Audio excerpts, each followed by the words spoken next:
Welcome to Winner's Voice, where timeless books inspire powerful minds and lasting success. You are listening to The Science of Getting Rich by Wallace D. Wattles, Part 3. In this part, we continue exploring the powerful principles of wealth, mindset, and success. Stay focused, and let these ideas shape the way you think and act. Let's begin. Chapter 12. Efficient action. You must use your thought as directed in previous chapters, and begin to do what you can do where you are, and you must do all that you can do where you are. You can advance only by being larger than your present place, and no man is larger than his present place who leaves undone any of the work pertaining to that place. The world is advanced only by those who more than fill their present places.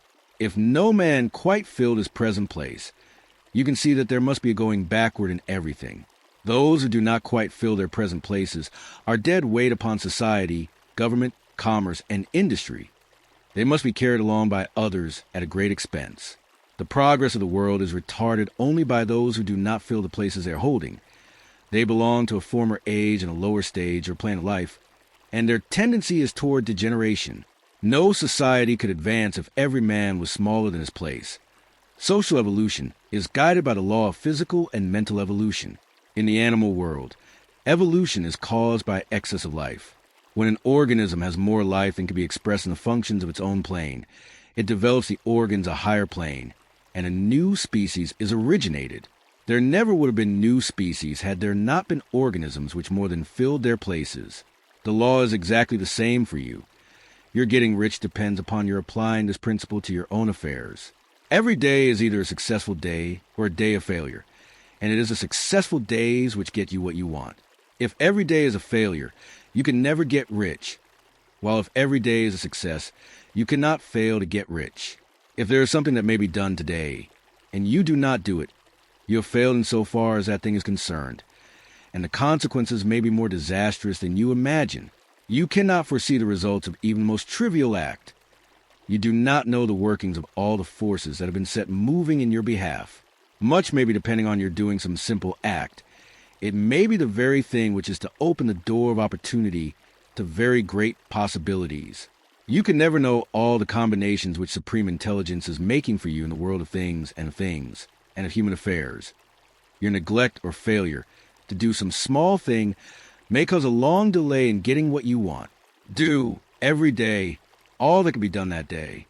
There is, however, a limitation or qualification of the above that you must take into account. You are not to overwork, nor to rush blindly into your business in the effort to do the greatest possible number of things in the shortest possible time. You are not to try to do tomorrow's work today, nor to do a week's work in a day. It is really not the number of things you do, but the efficiency of each separate action that counts. Every act is, in itself, either a success or failure. Every act is, in itself, either effective or inefficient.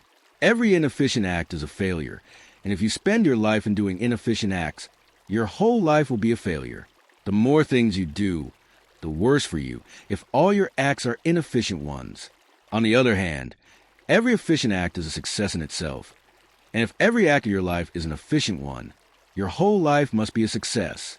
The cause of failure is doing too many things in an inefficient manner, and not doing enough things in an efficient manner.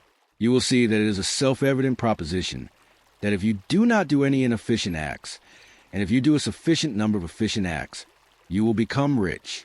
If, now, it is possible for you to make each act an efficient one, you see again that the getting of riches is reduced to an exact science, like mathematics. The matter turns, then, on the questions whether you can make each separate act a success in itself. And this you can certainly do. You can make each act a success, because all power is working with you, and all power cannot fail. Power is at your service, and to make each act efficient, you have only to put power into it. Every action is either strong or weak, and when everyone is strong, you are acting in a certain way which will make you rich. Every act can be made strong and efficient by holding your vision while you are doing it, and putting the whole power of your faith and purpose into it. It is at this point that the people fail who separate mental power from personal action.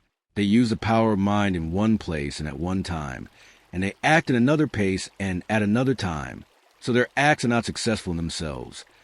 Too many of them are inefficient.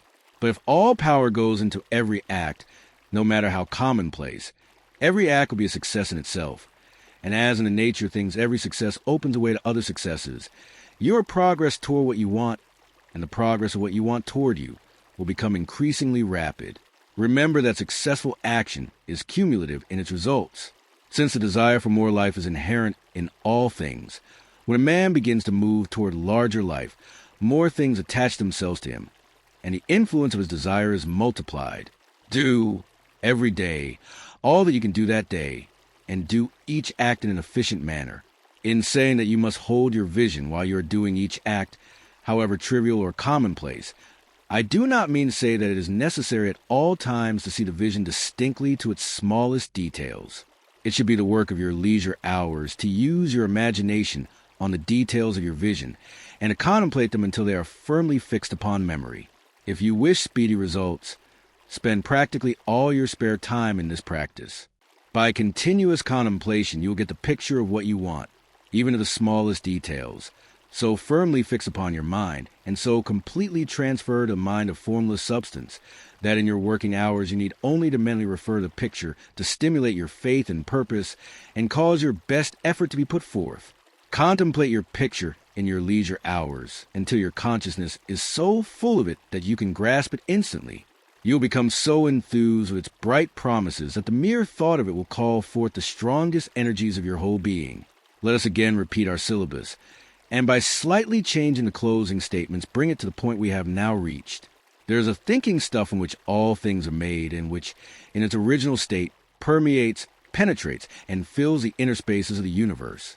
A thought, in this substance, produces a thing that is imaged by the thought. Man can form things in his thought, and by impressing his thought upon formless substance, can cause the thing he thinks about be created. In order to do this, man must pass from the competitive to the creative mind. He must form a clear mental picture of the things he wants, and do, with faith and purpose, all that can be done each day, doing each separate thing in an efficient manner. Chapter 13. Getting into the right business success. In any particular business, depends for one thing upon your possessing in a well-developed state the faculties required in that business. Without good musical faculty, no one can succeed as a teacher of music. Without well-developed mechanical faculties, no one can achieve great success in any of the mechanical trades. Without tact and the commercial faculties, no one can succeed in mercantile pursuits. But to possess in a well-developed state the faculties required in your particular vocation does not ensure getting rich. There are musicians who have remarkable talent and who yet remain poor. There are blacksmiths, carpenters, and so on who have excellent mechanical ability, but who do not get rich. And there are merchants with good faculties for dealing with men who nevertheless fail. The different faculties are tools. It is essential to have good tools, but it is also essential that the tools should be used in the right way. One man can take a sharp saw, a square, a good plane, and so on, and build a handsome article of furniture. Another man can take the same tools and set to work to duplicate the article, but his production will be a botch. He does not know how to use good tools in a successful way.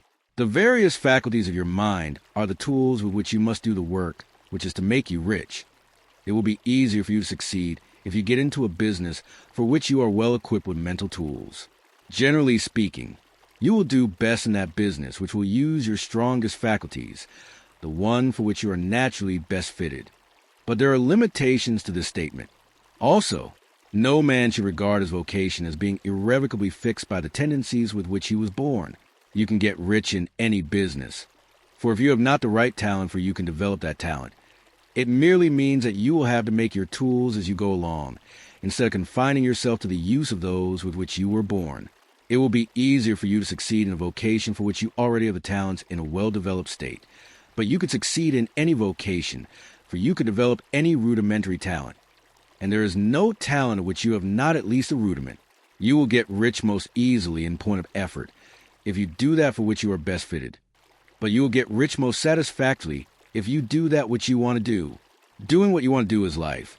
And there is no real satisfaction in living if we are compelled to be forever doing something which we do not like to do, and can never do what we want to do. And it is certain that you can do what you want to do. The desire to do it is proof that you have within you the power which can do it. Desire is a manifestation of power. The desire to play music is the power which can play music seeking expression and development. The desire to invent mechanical devices is a mechanical talent seeking expression and development. Where there is no power, either developed or undeveloped, to do a thing, there is never any desire to do that thing. And where there is strong desire to do a thing, it is certain proof that the power to do it is strong and only requires to be developed and applied in the right way. All things else being equal, it is best to select a business for which you have the best developed talent. But if you have a strong desire to engage in any particular line of work, you should select that work as the ultimate end at which you aim. You can do what you want to do, and it is your right and privilege to follow the business or vocation which will be most congenial and pleasant. You are not obliged to do what you do not like to do, and should not do it except as a means to bring you to the doing of the thing you want to do. If there are past mistakes whose consequences have placed you in an undesirable business or environment, you may be obliged for some time to do what you do not like to do, but you can make the doing of it pleasant by knowing that it is making it possible for you to come to the doing of what you want to do. If you feel that you are not in the right vocation, do not act too hastily in trying to get into another one. The best way, generally, to change business or environment is by growth. Do not be afraid to make a sudden and radical change if the opportunity is presented, and you feel after careful consideration that it is the right opportunity. But never take sudden or radical action when you are in doubt as to the wisdom of doing so.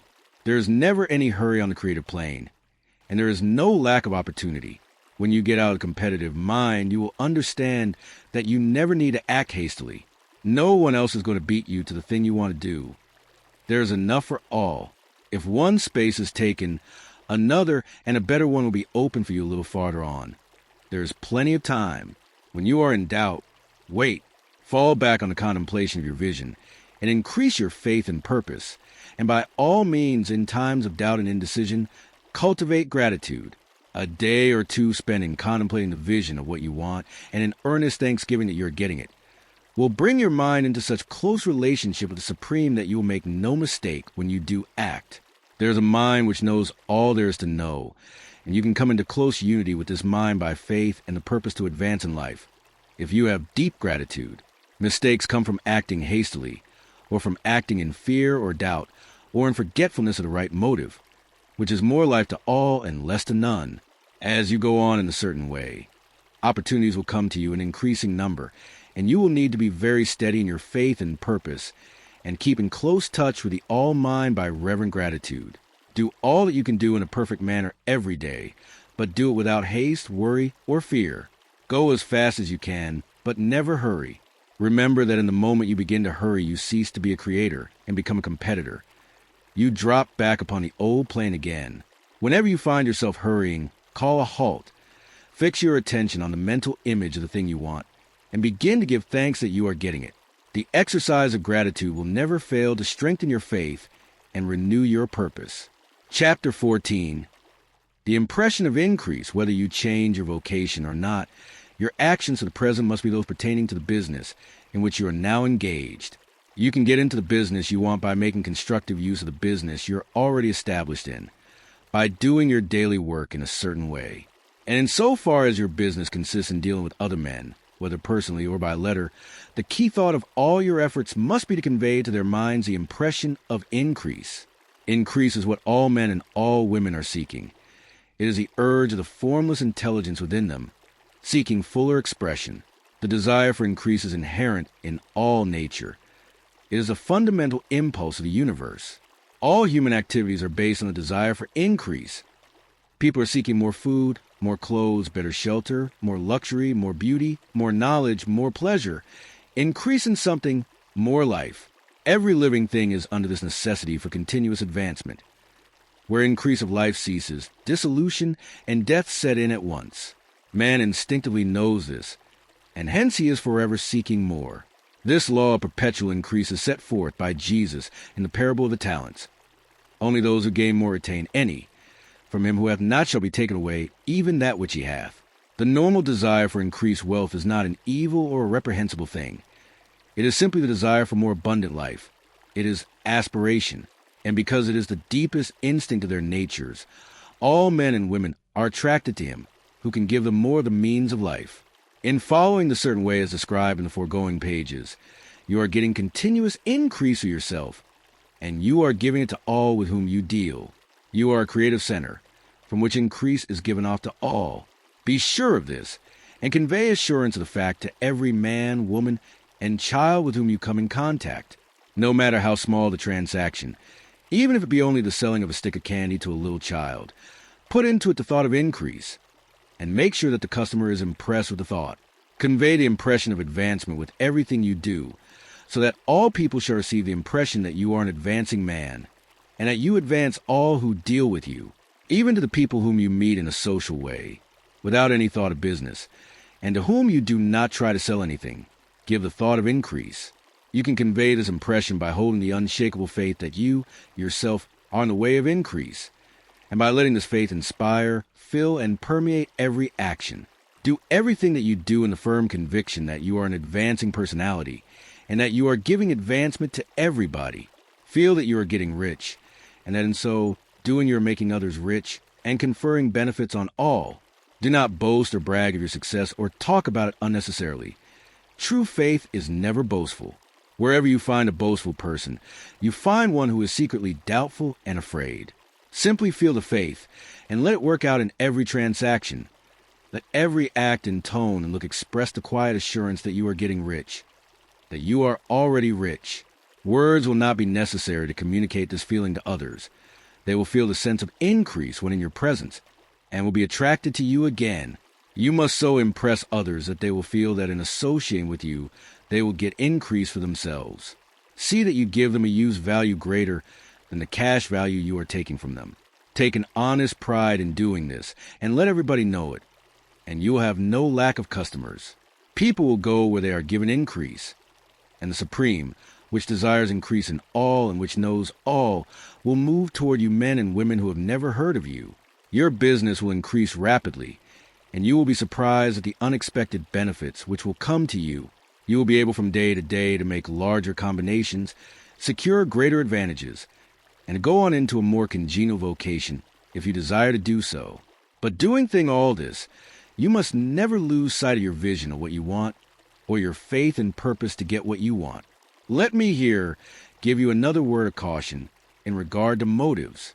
Beware the insidious temptation to seek for power over other men.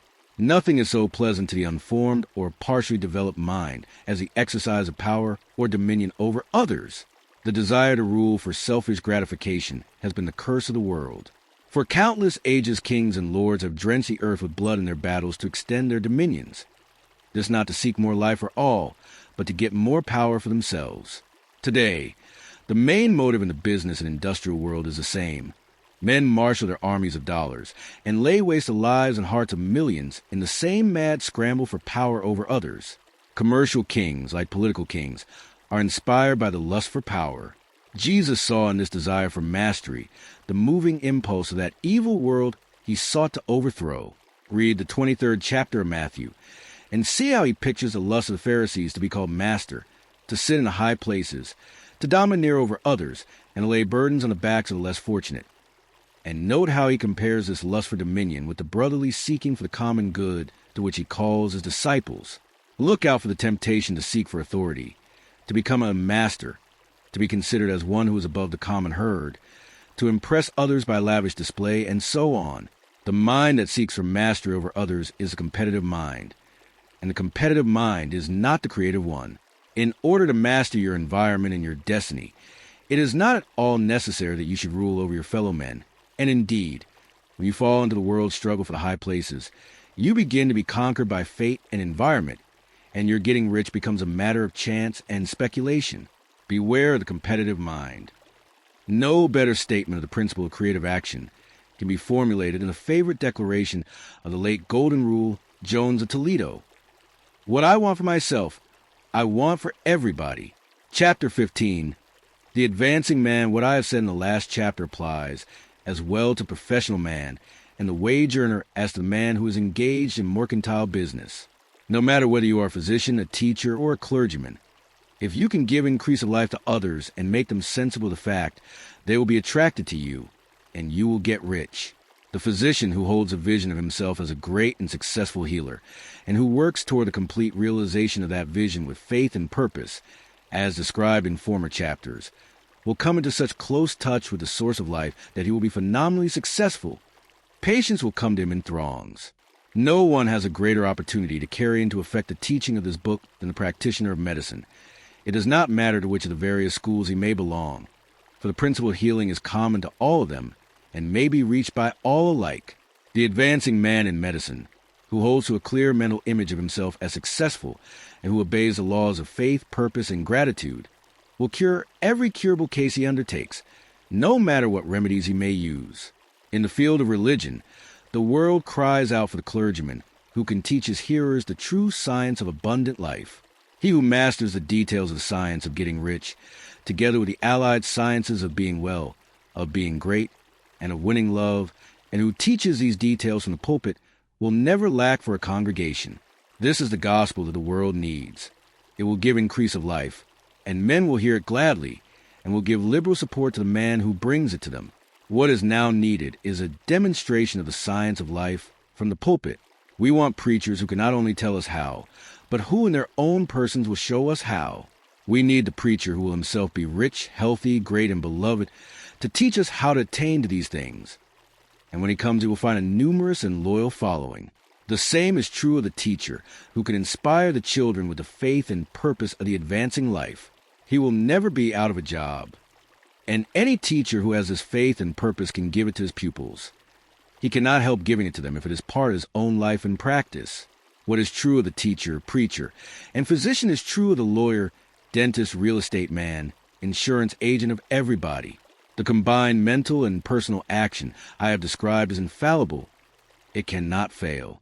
Every man and woman who follows these instructions steadily, perseveringly, and to the letter will get rich. The law of the increase of life is as mathematically certain in its operation as the law of gravitation. Getting rich is an exact science.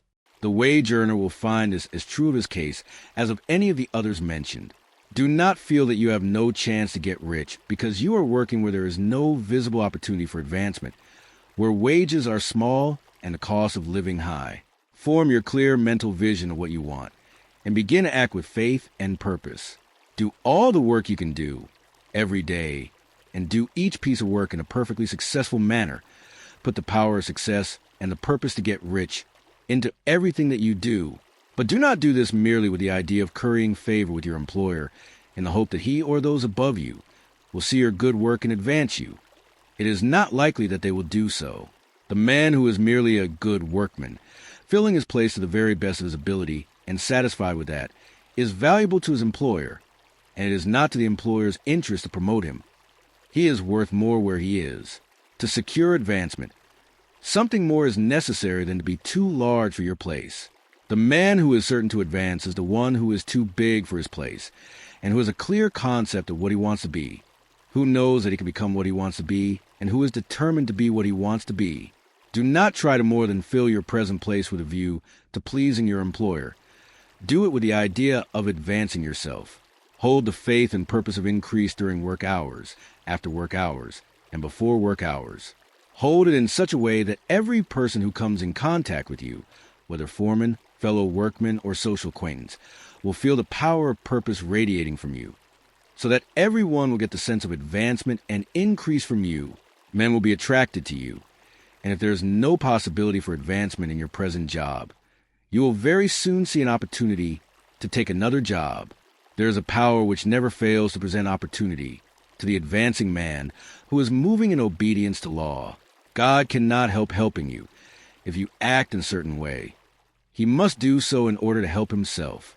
There is nothing in your circumstances or in the industrial situation that can keep you down. If you cannot get rich working for the Steel Trust, you can get rich on a 10-acre farm. And if you begin to move in a certain way, you will certainly escape from the clutches of the Steel Trust and get onto the farm or wherever else you wish to be. If a few thousands of employees would enter upon the certain way, the Steel Trust would soon be in a bad plight. It would have to give its workmen more opportunity or go out of business. Nobody has to work for a trust. The trust can keep men in so-called hopeless conditions only so long as there are men who are too ignorant to know the science of getting rich or too intellectually slothful to practice it. Begin this way of thinking and acting, and your faith and purpose will make you quick to see any opportunity to better your condition. Such opportunities will speedily come, for the Supreme, working in all and working for you, will bring them before you. Do not wait for an opportunity to be all that you want to be. When an opportunity to be more than you are now is presented and you feel impelled toward it, take it. It will be the first step toward a greater opportunity. There is no such thing possible in this universe as a lack of opportunities for the man who is living the advancing life. It is inherent in the constitution of the cosmos that all things shall be for him and work together for his good. And he must certainly get rich if he acts and thinks in a certain way. So let wage-earning men and women study this book with great care and enter with confidence upon the course of action it prescribes. It will not fail. Chapter 16. Some cautions and concluding observations. Many people will scoff at the idea that there is an exact science of getting rich, holding the impression that the supply of wealth is limited. They will insist that social and governmental institutions must be changed before even any considerable number of people can acquire a competence. But this is not true. It is true that existing governments keep the masses in poverty, but this is because the masses do not think and act in a certain way. If the masses begin to move forward, as suggested in this book, neither governments nor industrial systems can check them. All systems must be modified to accommodate the forward movement. If the people have the advancing mind, have the faith that they can become rich, and move forward with a fixed purpose to become rich, nothing can possibly keep them in poverty. Individuals may enter upon a certain way at any time, and under any government, and make themselves rich, and when any considerable number of individuals do so under any government, they will cause the system to be so modified as to open the way for others. The more men who get rich on the competitive plane, the worse for others. The more who get rich on the creative plane, the better for others. The economic salvation of the masses can only be accomplished by getting a large number of people to practice the scientific methods set down in this book and become rich. These will show others the way and inspire them with a desire for real life, with the faith that it can be attained, and with the purpose to attain it. For the present, however, it is enough to know that neither the government under which you live nor the capitalistic or competitive system of industry can keep you from getting rich. When you enter upon the creative plane of thought, you will rise above all these things and become a citizen of another kingdom. But remember that your thought must be held upon the creative plane. You are never for an instant to be betrayed into regarding the supply as limited or into acting on the moral level of competition. Whenever you do fall into old ways of thought, correct yourself instantly. For when you are in a competitive mind, you have lost the cooperation of the mind of the whole. Do not spend any time in planning as to how you will meet possible emergencies in the future, except as the necessary policies may affect your actions today. You are concerned with doing today's work in a perfectly successful manner, and not with emergencies which may arise tomorrow. You can attend to them as they come. Do not concern yourself with questions as to how you shall surmount obstacles which may loom upon your business horizon, unless you can see plainly that your course must be altered today in order to avoid them. No matter how tremendous an obstruction may appear at a distance, you will find that if you go on in a certain way it will disappear as you approach it, or that a way over, though, or around it will appear. No possible combination of circumstances can defeat a man or woman who is proceeding to get rich along strictly scientific lines. No man or woman who obeys the law can fail to get rich, any more than one can multiply 2 by 2 and fail to get 4. Give no anxious thought to possible disasters, obstacles, panics, or unfavorable combinations of circumstances. It is time enough to meet such things when they present themselves before you in the immediate present, and you will find that every difficulty carries with it the wherewithal for its overcoming. Guard your speech. Never speak of yourself, your affairs, or of anything else in a discouraged or discouraging way. Never admit the possibility of failure, or speak in a way that infers failure as a possibility. Never speak of the times as being hard, or of business conditions as being doubtful. Times may be hard and business doubtful for those who are on the competitive plane, but they can never be so for you. You can create what you want, and you are above fear. When others are having hard times and poor business, you will find your greatest opportunities. Train yourself to think of and to look upon the world as a something which is becoming, which is growing, and to regard seeming evil as being only that which is undeveloped. Always speak in terms of advancement. To do otherwise is to deny your faith, and to deny your faith is to lose it. Never allow yourself to feel disappointed. You may expect to have a certain thing at a certain time and not get it that time, and this will appear to you like failure. But if you hold to your faith, you will find that the failure is only apparent. Go on in a certain way. And if you do not receive that thing, you will receive something so much better that you will see that the seeming failure was really a great success. A student of this science had set his mind on making a certain business combination, which seemed to him at the time to be very desirable, and he worked for some weeks to bring it about. When the crucial time came, the thing failed in a perfectly inexplicable way. It was as if some unseen influence had been working secretly against him. He was not disappointed. On the contrary, he thanked God that his desire had been overruled and went steadily on with grateful mind. In a few weeks, an opportunity so much better came his way that he would not have made the first deal on any account. And he saw that a mind which knew more than he knew had prevented him from losing the greater good by entangling himself with the lesser. That is the way every seeming failure will work out for you. If you keep your faith, hold to your purpose, have gratitude, and do, every day, all that can be done that day, doing each separate act in a successful manner.